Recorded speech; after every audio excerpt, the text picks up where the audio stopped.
Walk in His path as Jesus showed us how.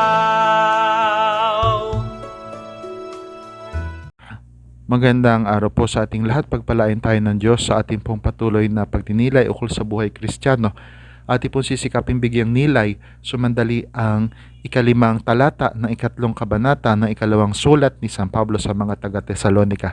Na ating pong pinamagatang pangunguna ng grasya sa buhay Kristiyano.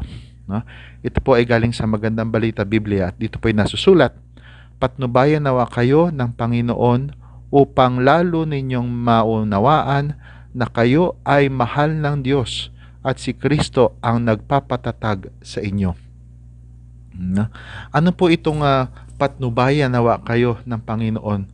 Ito po ay isang mabuting hangarin ni San Pablo sa mga taga-Tesalonika at ganon din sa ating lahat, no? Na sana tayo patnubayan, gabayan, akayin, at ito pong pag-aakay, paggagabay, pagpapatnubay ng Panginoon ay tinatawag nating grasya, no? Sa isang banda, no?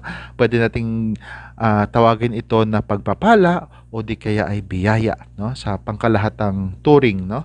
At ito po ay sana ay maging malay tayo na kapag ninanais nating magpakabuti ay hindi lang tayo ang nakakaisip noon, kundi yun ay iniuudyok sa atin ng Diyos, no? Na sana ay maunawaan natin na tayo ay mahal ng Diyos.